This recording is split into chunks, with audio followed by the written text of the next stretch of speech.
Hi students, it's Dr. Marks, and we're going to talk about adding dummy variables in our regression models. Now we've talked briefly about dummy variables before, but now we're going to add them to the regression so that we can build up the number of control variables that we might have.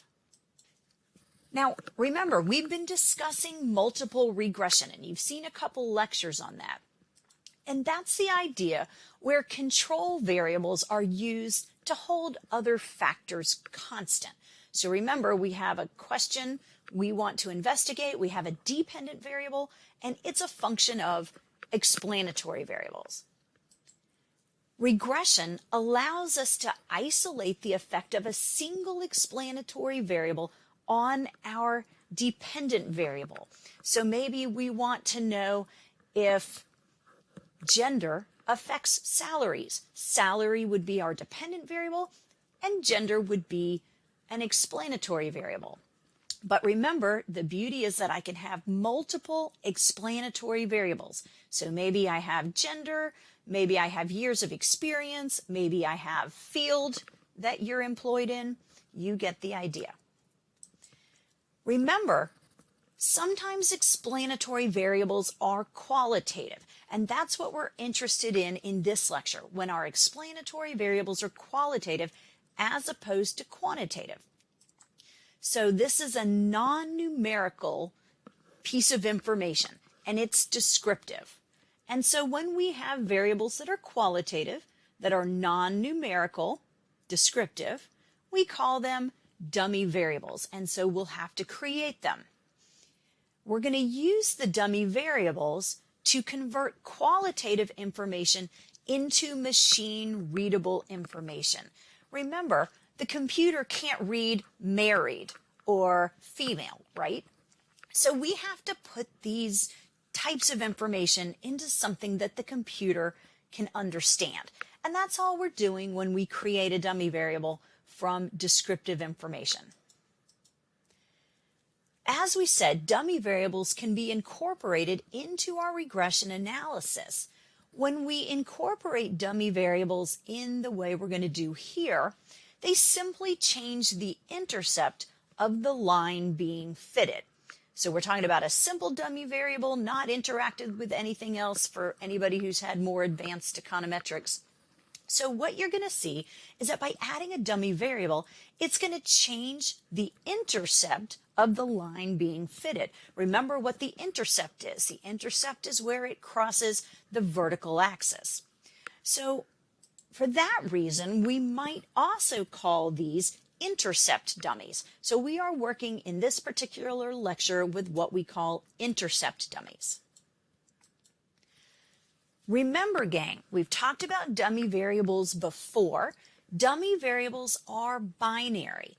So by binary, we mean it can only take on two states.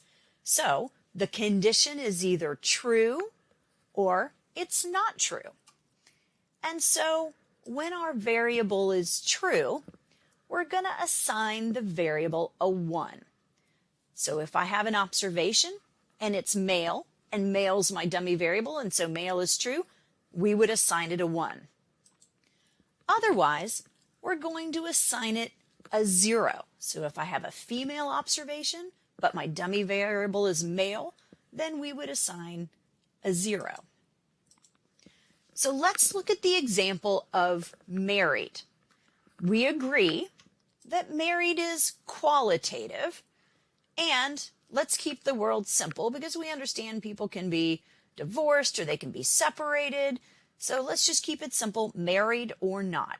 And so this is simply a yes/no question. And we agree this is binary. It's either true or it's not true. But remember, the computer can't read this. If I have a variable called married in my Excel spreadsheet and I have yes or I have married, not married, the computer doesn't know what to do with that information.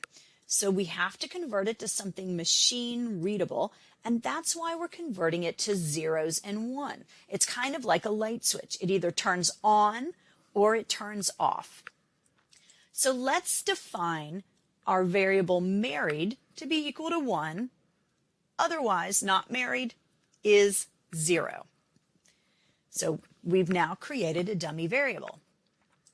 In this type of example, it only takes one dummy variable to capture. Remember, you're not going to have a variable called married and not married. So I only need one variable here. Now, could we have two variables capturing this same information in our regression? For example, could we have married and unmarried in the same regression as two different variables instead of one dummy variable? Well, the answer is no. We can't do that. It's going to cause us problems. And the reason is that these two variables would be perfectly collinear. They'd be what we'd call perfectly correlated, right? Married and unmarried. Because for an observation, if you have a 1, then we know the other variable is 0. And if for an observation you have a 0, we know the other variable is going to get a 1. Do you see what's going to happen? Married is 1, so unmarried is 0. If married is 0, then unmarried is 1. And these are going to be perfectly correlated.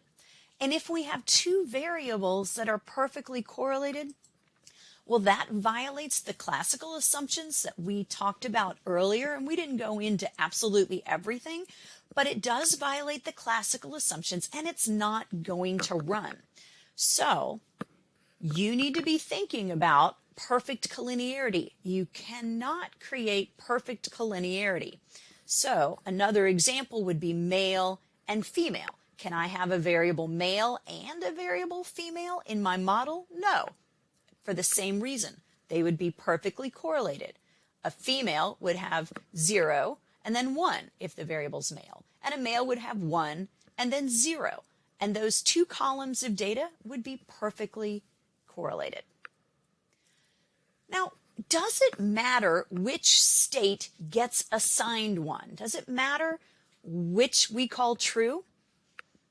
No, it doesn't matter. So it's up to you. Do you want male equal 1 or do you want female equal 1? Up to you. Do you want married equal 1 or would you rather have unmarried equal 1? The regression results are going to be the same, but it will change your interpretation. So we have to interpret it slightly different, but there's nothing difficult about that. As far as the computer cares, you can choose either one to be 1. However, if there's a key treatment variable of interest, then you might keep that in mind. Maybe that would dictate which variable is 1. So you might choose to assign that key treatment variable of interest equal to 1. For example, let's say I do a study and I want to know, do male college students have lower GPAs? And again, I apologize to the males that are watching this lecture. It's just an example. But maybe that's my interest. And so clearly I have some a priori hypothesis. Maybe I think that male college students do have lower GPAs. Maybe they take longer to mature. I don't know. Whatever theory. So then in this case, wouldn't it make sense to assign male equal to 1? Now, you don't have to, as I said. The results will still work. You just have to kind of change your interpretation, but it's just more straightforward. Now, if I'm really testing if male college students have lower GPAs because my hypothesis is that male college students do have lower GPAs, well, do we agree the beta that we have on that variable? Well, I'm expecting it to be negative, right? Remember, I could put in females, but it's just easier this way. Otherwise, if I want to use females as my dummy variable, that's fine, but then I'm testing if females have higher GPAs, right? So if I use male equal to 1, I'm assuming beta is negative. If I want female equal to 1, then I'm assuming beta is positive. And either way, it doesn't matter, but be more straightforward. So if I'm really investigating if male college students have lower GPAs, well, I can put female in, that's fine. It's just less direct.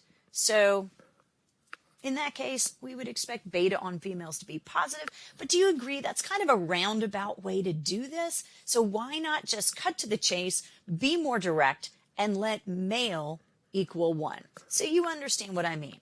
So the bottom line, it doesn't matter which one you assign equal to 1. It could be male, it could be female, or married, not married, but you should think about what makes more sense for the story you're telling, which is more straightforward. But it doesn't matter. You can still analyze it either way. Now, there are some qualitative types of information involving more than one category. And we've also mentioned this before, the idea of categorical dummy variables. So if I wanted to get a little more sophisticated with my marital status, right, instead of saying married, yes or no, maybe I want to take into account that there's different states of your status. So you could be married, you could be divorced, you could be widowed, you could be separated, or you could be single or never married. Now, if I want to be more sophisticated with marital status, then I'd probably want to think about these 5 categories. But then remember, I would need to create 5 minus 1, which would be 4 options. There would actually be 4 variables here. And that's why we call them categorical dummy variables, because we're going to have to create a set of categories. We are not going to cover categorical dummy variables in this lecture. We will move on to that next, however. So just tuck that in the back of your mind that for this lecture, we're going to look at just the 2 category situations, male, female, which requires only 1 variable, right?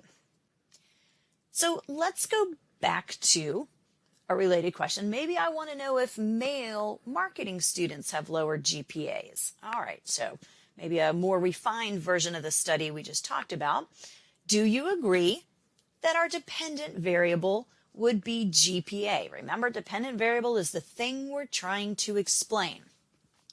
And that means that our gender variable is a control variable, but it's also specifically, in this case, our treatment variable. So remember, we've got explanatory variables, some of which are just there as controls, and you might have one that is a treatment. But anything that's on the right-hand side of the equation is a control variable. Let's say we look at just a single semester, only seniors. We understand we need to control for ability, because that has a lot to do with how students perform. And let's say we proxy that by SAT score. Let's say we also control for number of credits taken in a semester. And then, of course, we said our variable of interest is males. So we need to create a dummy variable, and we're going to let it be male equal 1. All right?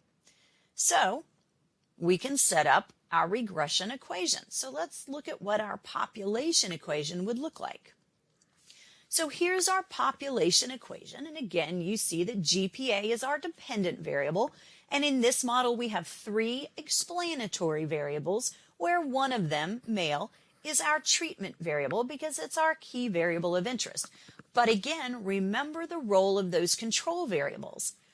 If we just look at GPA as a function of male, well, somebody can say, wait, maybe it has nothing to do with male. Maybe it has to do with that some students are taking 12 credits and some are taking 19 credits. Or, hey, students have different abilities. How do you know it's anything to do with male? Maybe it has to do with ability. So what we're interested in is looking at the effect of male when we hold SAT and credits constant. But we can also get the impact of ability measured by SAT in this case, while we're holding credits and male constant. And we can look at the effect of credits while holding SAT and male constant. That's what we mean by holding all else constant. So remember that phrase, holding all else constant. Now, again, we've already covered this, but make sure you understand the components of this equation. You see the subscript I. That tells you we're looking at subject I for each observation, and what represents an observation here. Clearly, it's a student. And you see that we have our alpha, intercept, and we have 3 coefficients that we're going to estimate, beta 1, beta 2, and beta 3. And in our population equation, we have our error term. So, as we said, male is the dummy variable that we're interested in looking. It's our treatment variable, but it's also explanatory, right? It's also one of our control variables. Now, because of dummy variables, we're going to end up with an equation for males, and then we're going to end up with another equation for females. And this is what I want to walk you through now. I want you to understand why we call this type of dummy variable an intercept dummy variable. Because remember, it's going to change the intercept, and that's what I want to show you. And why is this the case? Well, remember, if we're looking at female observations, then we know that variable male equals 0. And if male equals 0, then a part of the equation is going to disappear, right? Because we've got beta 3 multiplied by 0. So when we multiply by 0, that part just goes away, but only for females, right?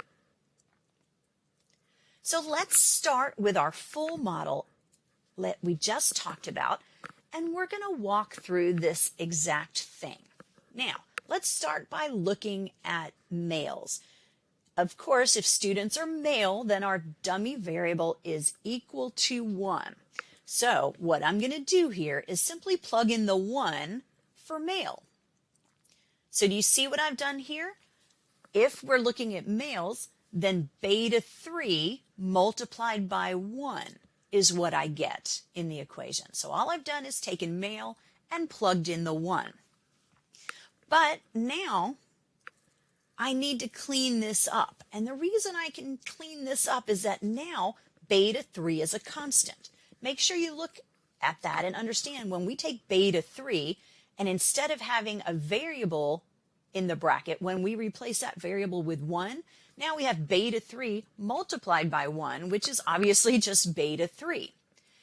So beta 3 is now a constant, but my alpha is also a constant, right? So what I end up with is 2 terms in my intercept. So I'm just going to move them together.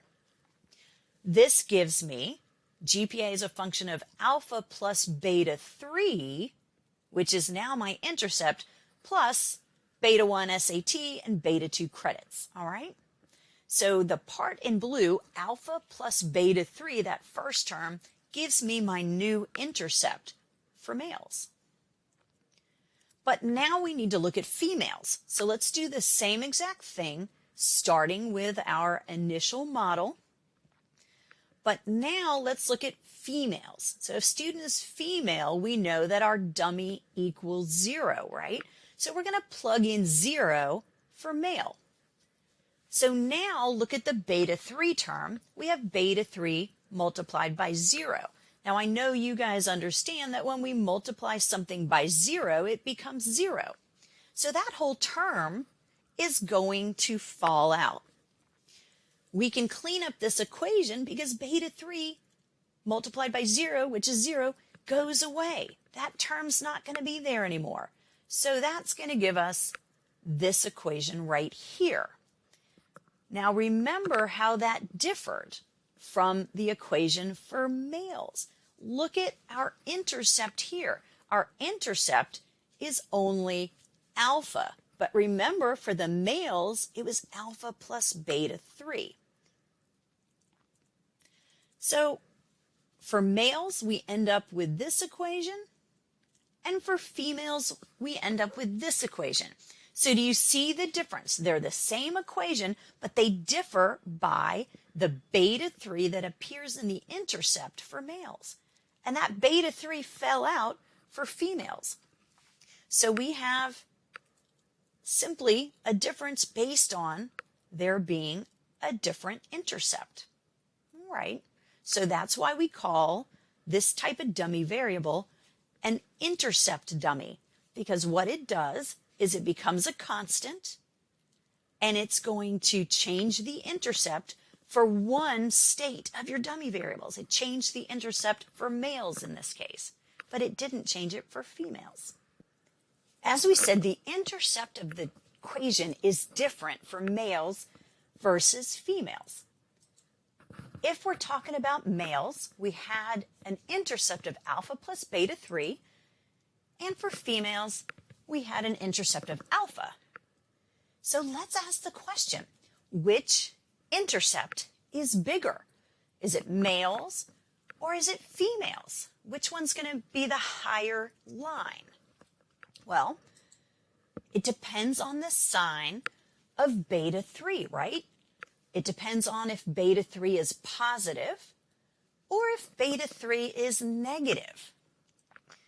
Remember, we're expecting, based on kind of our initial hypothesis here, that beta 3 would be negative. Remember, we came in with this a priori expectation or this hypothesis that males have lower GPAs than females. So, if it turns out that this coefficient beta 3 is statistically significant and negative, of course, then we're going to see a different line. We're going to see a different line for males versus females as such, right? If beta 3 is negative, then we're going to have a fitted line that looks more like this, where males, because of the intercept, males has a line that's lower, below females. But that's, again, assuming that beta 3 is negative, since the intercept for males is alpha plus beta 3, so it would really be alpha minus some number. But if it's not statistically significant, think about what would happen. If beta 3 is not statistically significant, then do you agree these would be the same lines? Because we would be saying, hey, beta 3 is not any different from 0. So if beta 3 is insignificant, then there's no difference between males and females. And then the lines would be on top of each other. So let's look at some examples and practice looking at some regression results. So let's say we have data on wages for over 12,000 employees. And we think that wage is a function of age and if they are male or female. We're going to keep this simple, but really we should be controlling for other variables, for example, experience, what field they're in, etc. But again, I'm stripping away a lot of complexity of the model, but we do appreciate a good model would have other variables that we think need to be controlled for. So here's our model. Wage is a function of male and age. We see our intercept alpha. We have two variables, male and age. We have two coefficients that we need to estimate, beta 1 and beta 2. So male is our dummy variable. And let's assume for this study that we have no expected sign. We don't know if males have higher or lower wages. It's simply exploratory. So I'm not going in with any a priori hypothesis about sign, which means we're running a two-tailed test. So look at our hypothesis test here. If I don't have a sign, then I want to find out if beta 1 is equal to 0 or simply not equal to 0. And I'm going to let the data tell me the sign. Age is our second explanatory variable, but we're going to be treating it differently because this is a continuous variable. Also, let's assume that it's positive. If we think it's positive, then we're working with a one-sided hypothesis test. We want to see if beta 2 is greater than 0 or less than or equal to 0. So remember the one-tailed versus two-tailed hypothesis test. First thing we want to do when we look at our regression results is say, hey, do we have the expected signs that we thought we would? Remember, we thought age would be positive. Is it positive here? Yeah, it is. And we didn't have an expected sign for male, but we do see the coefficient tells us it's positive. but that doesn't tell us if the results are significant. So we haven't ruled out that these coefficients are any different from 0. Just because they are numbers doesn't necessarily tell us there's enough evidence to say that this is a meaningful conclusion. So we have to move on to talk about significance. We're going to do this with a t-test. Let's start with male, and you see that I have put in a red square the t-test results. So that's going to be our t-statistic. Remember our rule. Our rule says that something is significant if the absolute value of the t-statistic is greater than the critical t and has the expected sign. So that's our rule. But we don't have an expected sign here. We're going to run with a two-tailed test, right? When we don't have an expected sign, we have a two-tailed test. So for that reason, we can ignore that whole expected sign part. Let's do a t-test at the 99% confidence level. That means we only want a 1% chance of making an error. So if it's significant at the 99% confidence level, that would mean there's a lot of evidence to say that this is true. We need our degrees of freedom. So remember the equation. Our degrees of freedom is n, number of observations, minus k, number of explanatory variables, minus 1. So when I take the number of observations, which is 12,098, minus my 2 explanatory variables, minus 1, I get degrees of freedom that are really large at 12,095. Now, if we look at our regression results, it tells us that our t-statistic is really large at 24.88. Now, you probably already have gotten the hang of this, that, wow, that's a really large number. This is going to be highly significant, but we're still going to go through the motions anyway. So we need to find our critical t.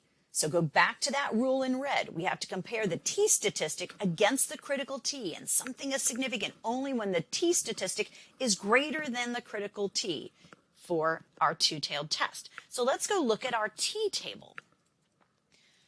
So our t-table, we want 99% significance, which means we're looking at alpha equaling 0.01, which is our two-tailed test, what you see in red. We're looking for a two-tailed test when alpha's 1. And so second column. We have no expected sign, remember, so that's why I'm using that two-tailed test. Here on our t-table, our degrees of freedom stop at 29, and then they just jump to large. Well, clearly with our 12,000 something degrees of freedom, we're just going to use degrees of freedom equals large. And if I look at the table for large, in that second column that I've outlined in red, we see that the critical t is 2.575. So now let's go back to our previous slide. We know that our t-statistic is 24.88. That comes from our regression output, right? You see the red box. And our critical t is 2.575, which came from the t-table we just looked at. So we can clearly reject the null hypothesis, right? We know that there's a lot of evidence to reject the null hypothesis in favor of the alternate hypothesis, which remember said that it's not equal to 0. So we can say that this coefficient on male, 0.24986, that is significant at the 99% level. There is a lot of evidence to say that that is not equal to 0. Now, the interpretation is a little harder here, but we have to go back to the coefficients. Remember, the t-statistic is for simply determining significance. The coefficient tells us the effect. But this study right here was using log of wages. We're not going to get in too much into log and what that means, but when we use a log, we have to multiply by 100% for our interpretation. So I'm just going to expect you to kind of memorize that. If I tell you we have a logged variable, multiply by 100%. So our coefficient is 0.2498. multiplied by 100% gives us 24.98%.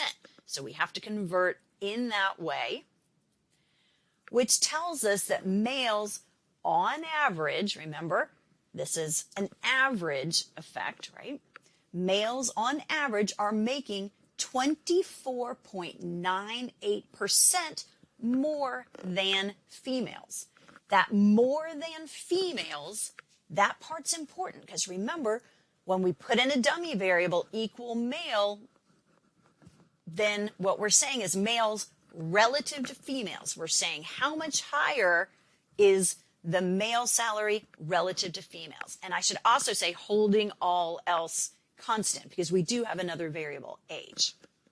So we are controlling for age. So I need to say that all else constant, but we agree there should be some other control variables. If I was hired to do this study and this is what I gave them, this would not be a very sophisticated study and I would not have earned my money, but we're keeping it simple for now. Now let's look at age. We're going to do the same thing. We see that age has a coefficient of 0.00668816, but we need to see if it's significant. We have 12,095 degrees of freedom. We've already calculated that a couple slides ago. And we see for the variable age, our t-statistic is 14.89. Now that's also very large, and you're probably getting the hang of this, that yeah, something that big, we know this is going to be highly significant, but we're going to go through the motions anyway. Remember what we need to do here. We need to find our critical t, but we have an expectation that age is positive, which means we're running a one-tailed test. So back to our t-table, we know that we said we want to test the 99% significance level, which means alpha equals 0.01, but we have a one-tailed test. Remember why the one-tailed test? Because we're assuming that age is positive, that the older you get, the more you make. We know we have large degrees of freedom, so let's look at our table and make sure that you can find the right column. I have boxed it in for you, but if we have an alpha of 0.01 with a one-tailed test, then we're in the third column, which I've outlined for you. Using degrees of freedom equal large, because after 29, they just jump to large. Does everybody agree that we have a critical T of 2.327? All right, so now we can go back and compare it to our t-statistic. So for age, we had a t-statistic of 14.89, which came from our t column on our regression results, and clearly that's large. When we compare it to our critical t, 2.327, remember we have the correct sign. That's part of the rule. Do you have the correct sign? Here, because we're looking at a one-tailed test, correct sign matters. So does everyone agree that we can reject the null hypothesis that the coefficient on age is 0? In other words, there's a lot of evidence against the null hypothesis. Don't forget, guys, since this is a one-tailed test, since we have an a priori expectation of sign that age is positive, you have to do two things here. Is the sign correct? And then you have to compare the t-statistic to the critical t. Since the sign is correct and the t-statistic 14.89 is far greater than that critical t of 2.327, we know we can reject the null hypothesis and that this is highly significant. Let's interpret. Remember, again, this study is using the log of wages, and when your dependent variable is logged, we have to multiply the coefficient on our explanatory variables by 100. So, coefficient of 0.0068, I'm multiplying that by 100%, which gives me 0.668%. In other words, for every additional year, so remember, that's how we translate for each additional unit. So a unit here is a year. For each additional year of age, wage increases by 0.668. All right. So again, for each additional year, And this is giving us the average effect size across subjects. The average effect is that wage increases by 0.668%.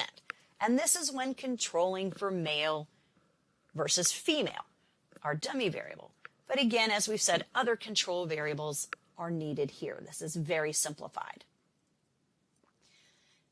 Now, I know you know that a shortcut method is to look at the p-values. And so we've got our p-values there in the red box. And we see that p equals 0.0000. And that's true for both age and male.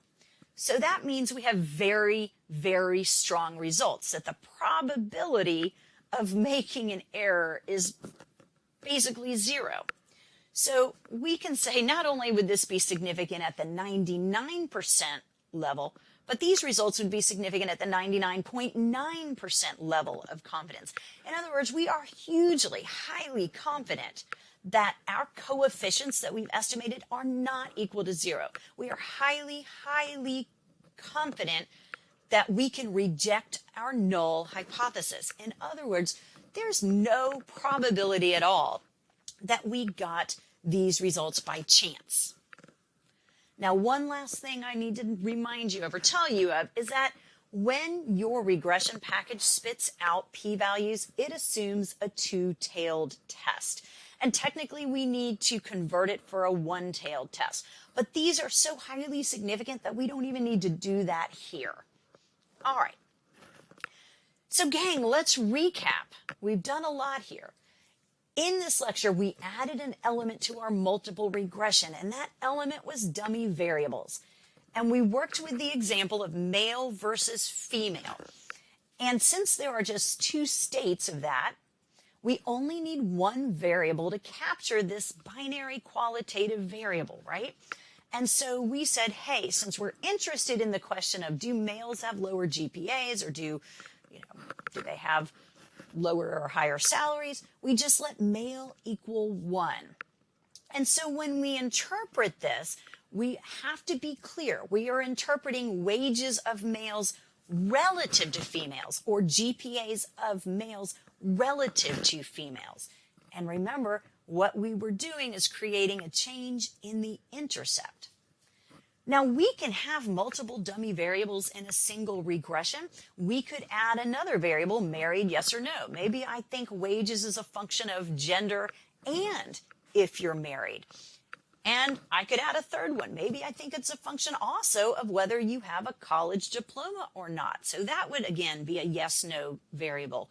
So I could have multiple different dummy variables that are independent of each other, like married, do you have a college diploma, what gender you are.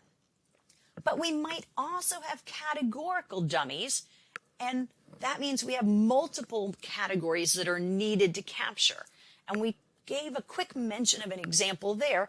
If I want marital status, instead of being yes, no, I want it to be multiple categories, married, widowed, divorced, never married. Then I would need to use a slightly different construct, and that will be addressed in the next lecture. Now remember, folks, that the p-value is a shortcut method for looking at significance.